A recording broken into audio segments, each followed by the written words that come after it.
Bueno, en efecto, como les contaban hace un ratito, Eduardo vamos a hablar hoy día justamente sobre ahí igual tengo la foto, la colección Bicentenario de Teatro Peruano, este segundo tomo que acaba de publicar la ENSAT, en efecto, donde está su novela Espinas, ¿cierto? Su obra de teatro Espinas, perdón, que en realidad fue estrenada por primera vez en el 2001, ¿no? 2001, dirigida por Oscar Carrillo, ¿no? Dirigió Carrillo en la Alianza Francesa de Miraflores. Además, un hermoso elenco. Estaba viendo la ficha artística, Gabriela Vilotti, Natalia Torres Vilar, Tatiana Espinosa, Gabriela Velázquez, hermoso elenco. En efecto. Y bueno, lo que yo quería empezar preguntándote era un poco, tú tienes también entre tu corpus dramatúrgico una serie de textos también que están abocados a la búsqueda histórica, a repensar el país a través del teatro, ¿no? De hecho, esta es la primera, ¿no? Es tu primera obra en este formato, por decirlo así, tu primera investigación histórica de gran aliento, ¿no? Y luego nos ha sumado otra serie, yo también recuerdo mucho Libertinos, que si bien habla más de Francia, pero tiene este contexto también histórico y la particularidad nuevamente de darle un valor, como una particularidad también en todas tus obras, es a la mujer y a la coacción de sus libertades, ¿no? Que es un poco también lo que vemos acá en Espinas, ¿no? Quería preguntarte un poco también a partir de esta colección, ¿por qué crees tú o qué sientes que le da valor al teatro como un formato para repensarnos, para abordar esos temas históricos como desde el teatro, para pensar de pronto nuestro proyecto nación, tal vez, nuestras deficiencias que se sostienen en el tiempo? ¿Por qué el arte dramático sobre otras artes para poder repensarnos de pronto? ¿Qué sensibilidades puede despertar la dramaturgia, particularmente, digamos, como texto escrito? Bueno, ante todo, estoy muy contento por la publicación del ENSAT, le agradezco mucho, en verdad, y ya quiero tenerla pronto entre manos, ¿verdad? Para ver también las obras que conforman el libro, que sin duda deben ser muy pajas, ¿no? De colegas y de amigos muy queridos. Bueno, una de Sara, dices, ¿no? Por ejemplo, ¿no? De gente que ya nos dejó. Mira, Espinas efectivamente es la primera obra que tengo de investigación histórica, de esas que me costaron mucho tiempo y trabajo escribir, porque había que leer mucho para eso. Y es un puñado de obras, digamos, de las 24 que tengo que tienen esa chamba. Otras son 17 camellos, que es sobre las secuelas de la guerra con Chile desde la actualidad. Otra es Libertinos, como dijiste, que es... Lo que pasa es que me dio por un ciclo de ser escritores, vidas de escritores que acabaron muertos con violencia por ser escritores, por su vida, claro, por lo que fuera. También estas biografías, ¿no? Pasolini, Salazar Bondi, García Lorca, Heró. García Lorca, Heró, Claude Le Petit, que es un escritor que nadie conoce, pero que era ese chico protagonista de Libertino. Y terminé ese ciclo con el buen Salazar Bondi, que no murió violentamente por ser escritor, pero también murió prematuramente. Una enfermedad que sí fue un poco violenta para él. Horriblemente, los 41 años, además, ¿no? Los 41 años siendo un tipo posiblemente una de las grandes mentes del siglo XX, ¿no? En el Perú, sin la menor duda. En cualquier época, en verdad. Entonces, pero como tú dices, me ha interesado siempre, evidentemente, también tratar todos estos temas que, como siempre digo, a mí me parecen muy normales, pero se supone que son como difíciles, ¿no? De los cuales no se habla tanto, ¿no? Política, género, religión, que es otro tema que me gusta mucho. Exacto. Pero debo reconocer que, claro, el teatro para mí es un lugar en el cual para mí no cabe ningún tipo de autocensura, ni censura, ni nada en absoluto. Eso me parece el contrasentido total, ¿no? Si quieres hacer teatro. Pero también reconozco que lamentablemente es un arte de minorías, y siempre lo ha sido, ¿no? Y lamentablemente, si bien su gran, maravillosa característica es siempre el contacto directo con la gente, es una de las pocas artes, digamos, en lo que es la escritura, es el único arte de escribir que no tiene un intermediario entre el autor y la persona que lo ve, o que no requiere ninguna abstracción, como leer un libro, no requiere de un montón de tratamientos previos de edición y de montaje o de rodaje como una película o una novela, en fin, o una telenovela, en fin. Entonces, eso tiene de maravilloso que es el ritual, y eso es lo terrible que nos sucede ahora, ¿no? Que este año está, pues, lamentablemente pulverizado como práctica, como costumbre para unos poquitos, porque también es verdad que lamentablemente es algo que sigue siendo de minorías en el Perú, ni qué decir. Si estuviésemos hablando de otros países, tal vez podríamos decir que tiene mayor presencia, pero es ni siquiera la quinta rueda del coche, es el último conchito que le ponen al coche encima, o sea, no es... me da mucha pena porque eso se está demostrando además en este momento en el cual todo está en crisis y todo está terrible y todo es un desastre, en que casi hay una indiferencia muy grande, yo diría el 97% de la gente, yo lo digo bien claro. Al 97% no le interesamos un rábano, si morimos, nos extinguimos, si desaparece el teatro, en verdad no le importa. Hay una chiquitita minoría que quiere el teatro, lo respeta, lo busca, lo consume, y yo creo que nos vamos a quedar con ese poquito público durante todo el próximo año, que haya que refundar y retomar y recomenzar el trabajo, Eliana, porque va a ser muy duro porque eso nos ha dejado, como te digo, realmente pulverizados, y nos va a dejar de secuela además una paranoia muy grande en gente mayor, Sí. nos va a dejar mucho miedo, y el miedo es las cosas más difíciles de quitar en una sociedad, y concretamente la sociedad limeña, que es la que yo puedo hablar porque he ido acá. Lima es una ciudad que le fascina sentir miedo y entrar en pánico, le gusta. Entonces, va a haber que luchar contra eso el próximo año, yo creo que todos lo hemos asumido ya, porque este año está perdido en realidad, salvo alguna eventual por ahí salida que haya foro de 30, 40 personas para el último trimestre, que tú ya sabes que se junta con noviembre, diciembre y la Navidad y chao. Entonces todos estamos pensando en el próximo año y refundar el teatro y tratar, porque se ha caído todo lo que construimos durante 15, 20 años. Entonces, entiendo que es una maravillosa herramienta y vehículo para poder hablar de todo en absoluto sin ningún... O sea, para mí personalmente la esencia del teatro consiste en poder hablar de todos los temas más complejos, más difíciles, más duros, más todo, con esa absoluta, así, pero directamente, con esa absoluta libertad que te da el ritual en vivo ante una persona, personas. Y dentro de eso me fascina, por eso justamente el ritual, lo directo, aunque sabes que es para poquitos. Sí. Ahora, yo también me ponía a pensar, revisando ambos tomos de esta colección, que no hay, ninguno de los autores seleccionados son, vamos a decir, gente joven, sub 35 siquiera, y me preguntaba, ¿tú sientes que se ha perdido un poco el interés de la dramaturgia? Yo siempre tengo dudas como, la dramaturgia sigue, no sé si sigue... O sea, obviamente responde, ¿no? Socialmente a los cambios, valga la redundancia, de una sociedad en la que está pasando, ¿no? El hecho teatral.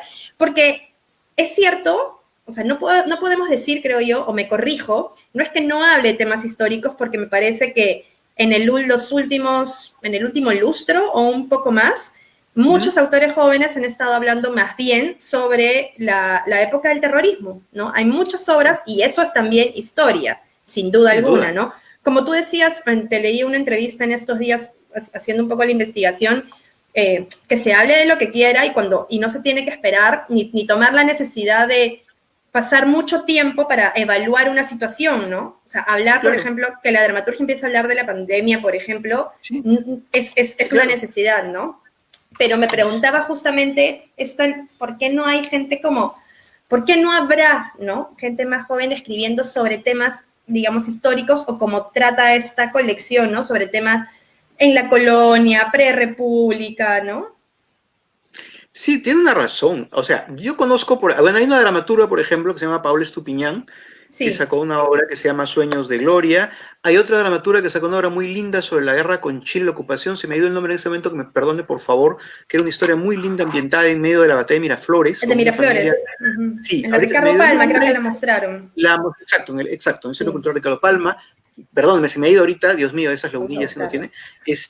Pero digamos, lo que pasa también, Eliana, es que posiblemente la investigación histórica es una cosa que requiere como cierta pericia también que te dan los años, ¿ya? O sea, normalmente los autores de teatro les da como cosa cuando son muy jóvenes enfrentarse a la investigación y enfrentarse al tratar un tema, digamos, de la historia del Perú, ¿no? De la historia en general, porque saben que es mucho más exigente, porque el público que lo va, primero el público que va a verlo De hecho, que es un público leído, que le interesa o que le gusta esas cosas, y está mucho más expuesto a que si metes la pata se vea más metida de pata.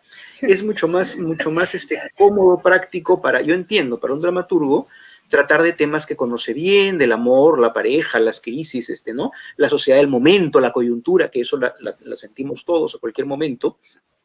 Y de pronto la investigación histórica es como para audaces, ¿no? Yo tampoco era tan chico cuando hice Espinas, tenía 37 años. O sea, tampoco era un niño. Entonces, creo que finalmente es eso también. Y algunas valientes, como estas autoras que te digo, que son las que me vienen ahorita a la cabeza, seguro se me están pasando algunos también, pero es verdad, no hay tanto, porque creo que tiene que ver con esa necesidad de sentir que pisas un terreno que no te es conocido ni te es familiar, pero que tú tienes ya cierta capacidad de poder interpretarlo, de poder darle una nueva lectura, de poder reactualizarlo, traerlo a tu día de hoy. Porque todo tema histórico, me parece, en mi opinión, si no quieres que sea una pieza de museo, que no la va a leer nadie, ni la va a ver nadie, tiene que dialogar con tu hoy, con tu presente, con tu público. Eso es, yo creo. En efecto. Aquí tenemos el nombre, la obra es Bajo la batalla de Miraflores y fue escrita y dirigida por Paola Vicente. Sí, perdón. Para que los puedan... Obra. Sí, para... Linda obra. Sí, linda obra, sí, por ejemplo, sí. Me sorprendió mucho. Exacto. Sí, a mí me gustó mucho y me alegró muchísimo, ¿no? Es un episodio muy duro, ¿no? La batalla de Miraflores es terrible, en la cual mueren civiles, familias, gente que sale a defender su casa y que no violen a sus mujeres, es atroz, ¿no? Y la obra de Paula Estupiñán sobre Rosa Campuzano, que es posiblemente de las poquísimas mujeres mencionadas en todo lo que es la historia de la independencia, la emancipación.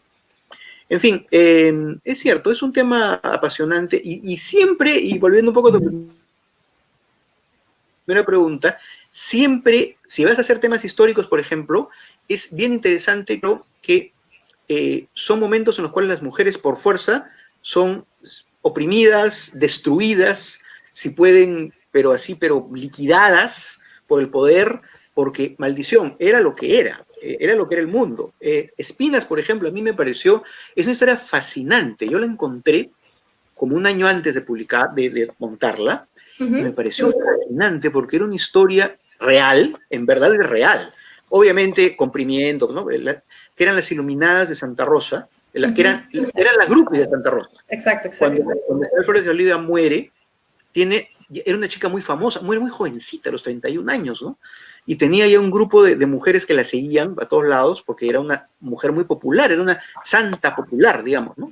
Entonces, estas mujeres lo que quieren ahora es, en realidad, pretextan ser iluminadas para que no las domine el marido y tengan comunicación directa con Dios y solamente obedezcan a Dios, que perdóname, es evidentemente, yo no sé si estas mujeres de verdad lo creían, porque la gente también, en aquel tiempo hay que leerlo, la religiosidad era auténtica y además era bien interesante en el mundo de la femenino. Ahora te cuento por qué, entonces, pero lo que buscan estas mujeres es no tener más maridos que les peguen, que las manden, que las revienten. Entonces, si ya son unas elegidas de Dios, ya no les tocan.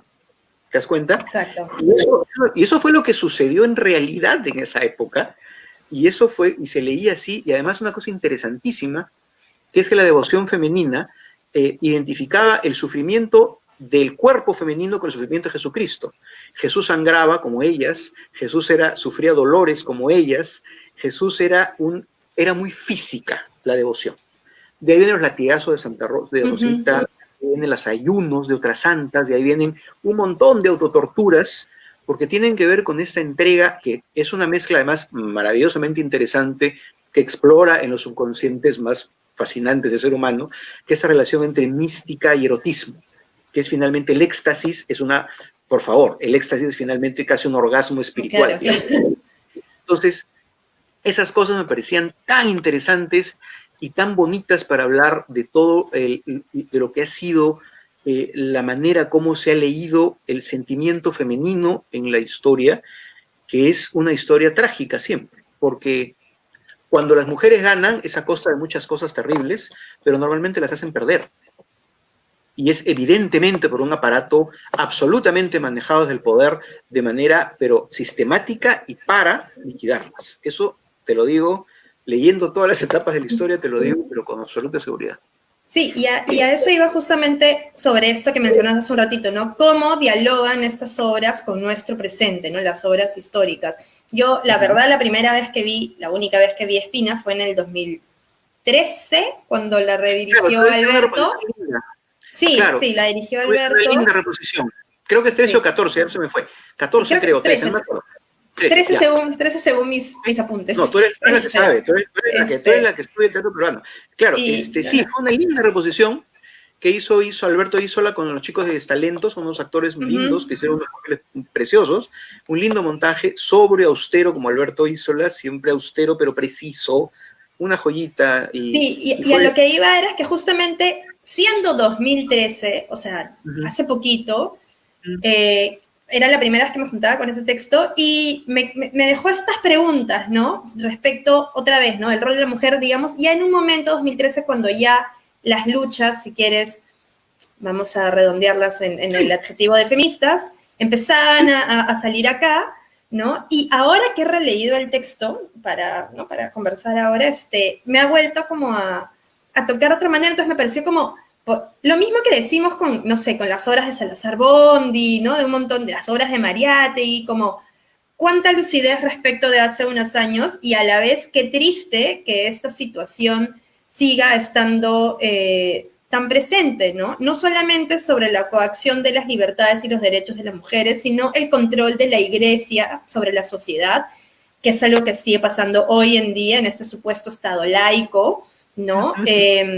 Negadas las libertades y los derechos de muchas personas, no solamente mujeres, porque de hecho hay uno de estos personajes, hazme recordar el nombre, ¿no? Que es esta indígena que ni siquiera es procesada, o sea, ni siquiera llega a ser claro, procesada porque no, Mariana, claro, porque sí. no llega en la condición de humano, o sea, no llega a ser considerado un ser humano, ¿no? Por decirlo de alguna manera, Para ser entonces, rigurosamente históricos, en aquel tiempo, bueno, digamos la Inquisición nunca tuvo poder sobre los indígenas porque se les consideraba técnicamente menores de edad, a ok, todos. O vale. sea, nunca, si tú revisas la Inquisición, nunca procesa a un indígena porque dentro del imaginario colonial eran como niños que debían ser guiados y no eran personas, no eran ciudadanos ni nada, digamos, capaces. Bueno, eso finalmente los libró de por lo menos que los torturen y los quemen, porque evidentemente siempre la población indígena adoraba las huacas, ¿no? Tenía su propia devoción. Y eso fue, bueno, el gran logro de Bartolomé de las Casas, ¿no? Haber dicho, los indios tienen alma, pero hay que protegerlos y cuidarlos. Entonces, claro, se salva por eso Mariana, porque la Inquisición no la puede prender. No puede porque no tiene poder, pero si hubiera sido o mestiza o asimilada o considerada mestiza o blanca, sí, igual lo hubiera Claro, pagado. pero sigue pasando esto, ¿no? ¿Cómo seguimos generando desigualdad racial, ¿no? A partir de, ¿no? Dándole los mismos derechos. Entonces me interpelaba otra vez de esa manera, ¿no? Y me preguntaba a veces, a ver, esta obra va a cumplir 20 años y sigue interpelando, sigue siendo vigente y a veces me pregunto, ¿y para qué ponemos esto si todo va a seguir? ¿Realmente estamos logrando cambios? Uno escribes esto pensando, voy a cambiar el mundo, yo sé que no, pero de pronto hay una intención, o sea, no solamente mostrar, sino ¿qué hay detrás a veces de un dramaturgo cuando escoge estos temas? Te soy sincero y siempre lo digo, yo honestamente escribo porque me hace feliz. Y no me siento pensando que yo cuando escribí Espinas, ahora me dices todo esto es muy lindo que me lo digas, pero cuando escribí Espinas yo quería hacer una historia que me saque esa espina que tenía yo dentro de querer contar esta historia que me parecía fascinante sobre el mundo femenino, la devoción y otra cosa, un tema que para mí era importantísimo en Espinas, que es el gran tema que engloba la obra también, es cómo destruyes a una comunidad aprovechando las debilidades dentro de la misma comunidad. Entonces, Okay. esos temas, en realidad, lo que pasa es que yo no lo escribí con esa intención, ¿no? Yo no me senté y dije, ay, voy a hacer una obra que la monten 100 años, porque sinceramente Yeah. no es un sería pretencioso, sonso, y no es lo que algo, no es algo que me preocupe, te soy sincero. Me preocupa dialogar mientras estoy en vida con la gente y hacer cosas bonitas y que generen opinión y todo, pero no, yo escribo porque me gusta un tema, me patea un tema, quiere salir, pero me alegra mucho que siga en todo caso, y sinceramente, viéndolo de manera objetiva, los temas que toca van a aguantar mucho tiempo. Creo que la podrías montar en cualquier momento y te va a decir algo sobre, claro, cómo el poder destruye cuando quiere, cómo el poder utiliza todos los recursos que tiene de delación, de traición, de aprovechar las debilidades de los demás para que se autodestruyan, porque las mujeres de espinas acaban denunciándose entre ellas por brujas, lo cual es rigurosamente histórico también, por manipulación, nada menos que de una cosa horrorosa, que es los curas confesores que las traicionan, que le cuentan todo el inicio. Exacto. Entonces, es una cosa horrible, ¿te das cuenta? Entonces estas cosas son tan humanas, tan terribles, tan tristes, que yo creo que sí, pues aguantan cualquier lectura de cualquier momento. Es cierto. Me acuerdo cuando hablamos para Lucha Reyes, comentabas un poco, que es algo que también me interesa, que me parece también una característica de tu trabajo, tanto como guionista y como dramaturgo. A todo esto, felicitaciones porque estás de aniversario. Ya lo hemos puesto ahí, pero Eduardo está cumpliendo 35 años como guionista y 25 como dramaturgo. Sí, qué viejito estoy, sí. Pero bueno, hablaba, como decía, una característica creo que de tu estética, de la escritura, al menos del teatro. De hecho, sobre todo también las novelas, es como una suerte de revalorización del melodrama, ¿no?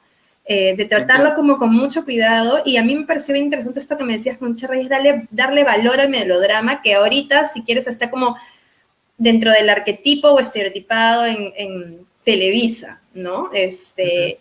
Pero siento que es algo que tú haces, o sea, que siento que es una como característica que se ha dejado también un poco de lado en la dramaturgia contemporánea, ¿no? ¿Cómo sigue teniendo valor en el melodrama como género? Ya.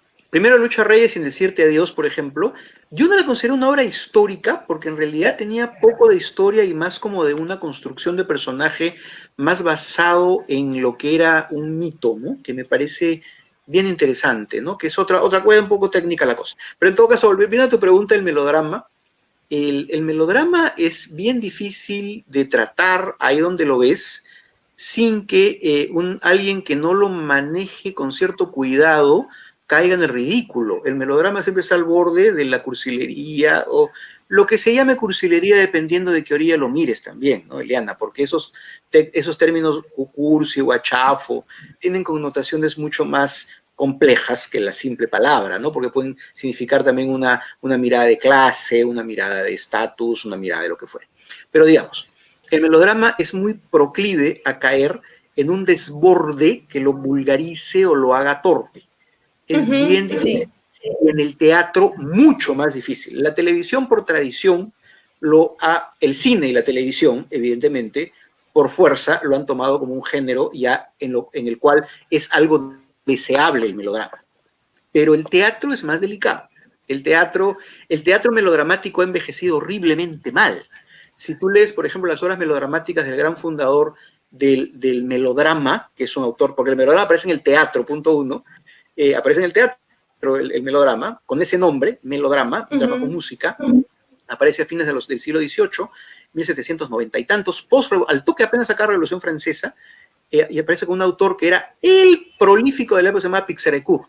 Pixérécourt era un autor que escribía señores melodramas, que fundó las bases del género, hijas robadas, hombres malos, mujeres secuestradas, villanos que las quieren, todo lo que tú conoces del melodrama clásico, huérfanos que son millonarios al final y todo, no lo inventó, pero en todo caso lo sistematizó para el teatro el señor Pixérécourt, que ganó millones de francos con esto, pero tú lees sus obras y son, Dios mío, han envejecido fatal, porque están escritas desde una simplicidad que no permite una lectura más interesante, y tal vez Pixérécourt es un autor conocido para los que estudian la literatura, pero no del gran público, porque lamentablemente no aguantó. ¿Me entiendes? Eso, para mí es un gran fundador de un género comercial, pero no llega a ser un gran escritor, lo cual es una pena.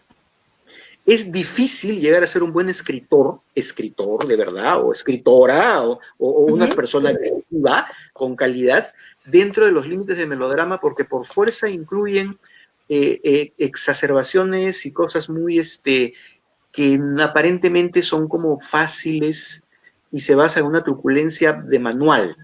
el melodrama bien hechecito, que lo vemos en el cine mucho, en el buen cine, en el buen cine y en la buena televisión que se esmera, es bien difícil de encontrar, de asirlo en el teatro. En Lucha Reyes, por ejemplo, a mí me parecía que por fuerza el personaje de Lucha, que es una vieja conocida mía porque ya la había tratado en televisión muchos años atrás, yo decía que a mí me llamó Rómulo Acereto y Juan Carlos Fischer con mucho cariño porque yo creo que era el único Lucha Reyesólogo que escribía ficción, porque en verdad, ¿no? Me he investigado mucho el personaje para hacer tele. Efectivamente exige un pathos dramático bordeando el melodrama, ¿no? Creo que no era un melodrama Lucha Reyes sin decirte adiós, me parece. Parecía, pero en realidad no lo era. Era una obra bastante dura, bastante como, ay, ¿no? Su final es muy lindo, ¿no? Que es aporte de Rómulo, con este final de ella quitándose los indumentos del mito y volviéndose una mujer que canta al final a capela. Es un final hermoso. Y Anaí Padilla estuvo extraordinaria, fue la mejor Lucha Reyes del mundo en el teatro.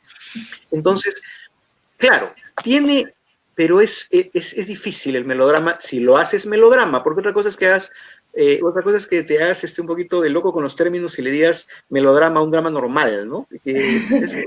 Claro, melodramones lo hacemos en la televisión, melodramones hace el cine que busca la lágrima, es buscar la lágrima, ahí está. El melodrama busca la lágrima, el melodrama busca el susto, busca todo lo Pero es difícil llegar a hacer eso sin manipular un poco las emociones, ¿no? Que es más fácil manipular en la tele que en el teatro. Pero es una pregunta interesante, ¿sabes por qué, Eliana? Porque siempre manipulamos, el chiste está en que no se note. O sea, lo que pasa es que una buena obra de teatro o un buen guión es aquel que hace que el público sienta lo que el guionista quería que sienta, ¿ya? Pero que no parezca que quería. El melodrama, en todo caso, dentro de lo habitual, hace evidente el truco. Está diciendo, te voy a hacer llorar. Tú como actriz sabes lo que es actuar el obstáculo, ¿no? Hace que se actúe el obstáculo, ¿no? Estoy llorando para que todo... Mamita, no te mueras si la gente llora, pero tú estás diciendo, miren el truco para que la gente llore. Eso es un melodrama normalmente y por eso es difícil de hacerlo bien, porque se nota los hilos. Una buena obra en realidad también quiere que el público sienta exactamente... A mí me fascinaba cuando yo sentía que la gente sufría al final de espinas y decía, ¿por qué les hacen esto, no? Tú buscas manipular siempre. El escritor que te diga que no manipula se está haciendo el sonso. Yo creo personalmente, siempre hay una búsqueda una búsqueda de la emoción, pero la pericia está en, porque si no, entonces no sé de qué serviría el teatro, si no genera una emoción, ¿no, Eliana? O sea, claro, eso no lo concibo, al menos yo. No sé, de repente, muchos autores, los autores te van a decir también su receta, su forma de trabajar, y cada uno la tendrá y en buenísima hora. Pero yo pienso personalmente que cómo no vas a querer una emoción, cosas con el ritual. Sí, estoy de acuerdo, digo, exacto. No forzar, acá es donde va a pasar tal cosa, que claro, siento que esas son permisibilidades que tiene la tele. Claro, porque yo veo una obra donde me están diciendo acá llora y yo me río, pues. Bueno, yo soy un público muy fregado, pero quiero decir y también del cine, ¿no? El cine yo veo a alguien que me dice, no, acá lloras, yo digo, no lloro, pues ya me estoy riendo, ¿no? O sea, entonces el truco es que tú dejes que la acción fluya de manera tal que sea una cosa natural esta emoción. Claro. Y eso es lindo. Una última pregunta ya para ir cerrando, Eduardo. Aunque un poco pesada, para ti, desde donde escribes, digamos, ¿no? ¿Hacia dónde sientes, y también viendo cómo se ha ido también moldeando la escritura, al menos en este siglo, hacia dónde sientes que van a venir los temas del teatro? Ya no, o sea, siempre es difícil hablar qué entendemos con dramaturgia peruana, ¿no? Para mucha gente, claro, de pronto esta colección, ¿no? Bicentenario, como habla de temas históricos, es hablar de dramaturgia peruana, cosa con lo que yo no estoy de acuerdo, ¿no? Para mí como dramaturgia peruana es el teatro que se escribe de la gente que vive en esta sociedad hoy por hoy, sin necesariamente, probablemente ser peruanos, ¿no? Eso ya es otra gran discusión, pero ¿hacia dónde creen que vienen los temas? ¿O hacia dónde crees que están yendo los temas del teatro, de la nueva dramaturgia? Vamos a encontrar sin duda un buen tiempín, unas obras que nos hablen de este desastre que estamos viendo ahora. Es indudable, es un desastre de la misma no de la misma, es diferente. No me gusta cuando lo comparan con la época de Sendero, no, me parece una comparación un poco absurda. Sí. Es diferente de cualquier tragedia, diferente de todo porque le pasa a todo el mundo, no solo a nosotros. A nosotros nos pasa peor que a muchos en el mundo, como era de esperar en el Perú, lamentablemente, pero digamos que en todo caso es algo global. Y eso va a traer una secuela indudablemente de creatividad. Yo mismo quiero escribir sobre eso el próximo año. Entonces,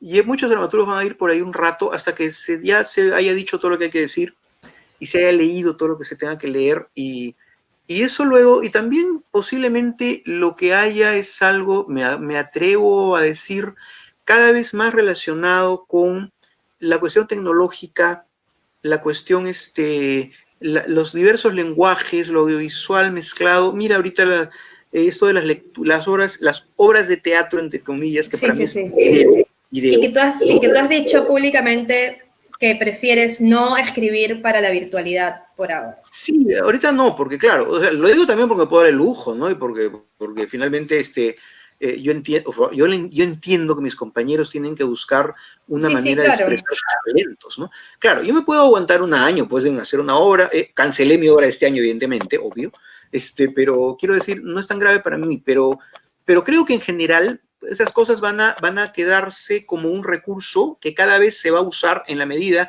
que las nuevas generaciones, Eliana, y tú lo sabes, son más tecnológicas y nos han revolcado a mi generación ya de lejos, que todavía pensamos teatro, ¿no? Normal, gente que va, entra. Va a profundizarse lo que son performance, lo que es teatro performático, lo que es teatro como, digamos, posiblemente muy relacionado, como te digo, con el video, con la danza, también con la danza, que es una arte escénica, con mucha música, con mucho de repente Zoom, con mucho compartir, ¿no? Más multimedia. Más multimedia, exacto. Me parece lógico y me parece natural y me parece que es lo que tiene que ser en la medida que el mundo tiende a eso. Y yo creo, y yo estoy muy, mira, yo lo último que quiero en el planeta, Eliana, es ser un viejo que diga, ay, qué bonito era antes que la gente iba y tal cosa y era así. Mira, lo que venga será bueno porque responde a la época que viene. La gente tiene que escribir como le nace del forro, en la época que le toca, en la sociedad que le toca y con los temas que la motivan y al final va a hablar de todas maneras de su sociedad. Todos los autores del mundo, toda la gente que ha escrito en el mundo ha escrito desde su sociedad, pero hablando desde ahí para el mundo. Entonces, lo que venga será muy interesante, yo lo veo con muchas ganas, con mucho gusto, aunque yo no juegue, me parece lindo, ojalá poder ver cada vez estos cambios o alcanzar a ver cambios, y todos los cambios que vengan, yo de plano los recibo con el prejuicio de qué bacán, con el prejuicio de me gusta, con el prejuicio de quiero ver, con el prejuicio de quiero que seas parricida y rompas con todo, porque todo el arte es parricida, todo el arte busca rupturas y todo el arte busca cada vez avanzar, no vivir imitando a sus mayores. Lo que no quiere decir, por favor, que la gente no lea a sus mayores y que no se entere de todo lo que pasó antes, porque no cree que es Adán inventa el agua tibia. No es eso. No es eso. Es saber de dónde vienes, cómo eras, cómo era el mundo, cómo era la creatividad antes que tú, y tú decir, muy bien, a partir de esto que tengo de bagaje cultural, ahora traigo la mía, pues, y esta es. Y acéptenmela porque esta es, y este es mi mundo. Eso es lo lindo, ¿no? ¿No te parece maravilloso eso? A mí me encanta la idea de pensar que yo me iré y va a haber mucha gente que va a hacer muchas cosas más nuevas, diferentes, y eso es la historia, y eso es la literatura, y para eso uno se ha metido en esto, ¿no? Para sentir que algo va a ayudar al que venga después. Exacto. Mil gracias, Eduardo, por estar con nosotros hasta esta hora. No, a ti. En serio. Linda entrevista, Cuídate. Mucho. Yo ahora me quedo viendo a la amiga del F. Me quedo viendo a la amiga del F. Sí, cuídate. No se vayan todos los que están viendo. Gracias. No. Gracias. Cuídate. Adiós. Bien. Ahí, ¿cómo están, chicos? Una cosita. Gracias. Una cosita extra que no puedo dejar de decir, perdónenme, no quería comprometer a Eduardo. Primero es contar que los libros, todo, digamos, todo el fondo editorial lo pueden conseguir a través de María Inés Vargas, que es la editora, la coordinadora del fondo editorial. Ahí tienen el número, si quieren pedir el catálogo, perdón, es lo que quería decir, ahí pueden conseguirlo. Y dos, que sí me parece importante decir, sobre todo para la gente de la comunidad teatral que espero esté viendo esta entrevista, la ENSAD está pasando por un proceso ahorita de denuncias complicadas respecto de corrupción, mala praxis y nepotismo, ¿no? A mí me parece importante que la institución investigue, ¿no? La institución pública investigue. Esto no quiere decir, y lo digo para hacer una salvaguarda que sí me parece súper importante, que la dirección de investigación, que es la que está sacando estas publicaciones, que acaba también de sacar un libro sobre la obra de César de María, por ejemplo, siga haciéndolo, porque algo que probablemente nos quejamos, y yo lo he dicho ya en otros programas, en los poquitos programas que tenemos, es que lo que le falta al teatro es investigar y es publicar, y agradecemos muchísimo que el ENSAT esté sacando, además las ediciones son muy bonitas, están muy bien diagramadas, muy buen papel, están súper bien hechas, pero que esto no vaya, por favor, lo que está haciendo la Dirección de Investigación en desmedro de lo que la institución, como institución pública que es denuncia que se haga, no debe rechazarla, su proceso natural es investigarla, ¿no? Y desde acá yo, a nivel personal, quiero pedir al ENSAT que las denuncias que están ocurriendo, al menos tenga la intención de investigarlas y ya, al final será la ley quien diga quién es culpable o no y quienes tengan que salir a favor justamente del buen trabajo que está haciendo, siga su camino.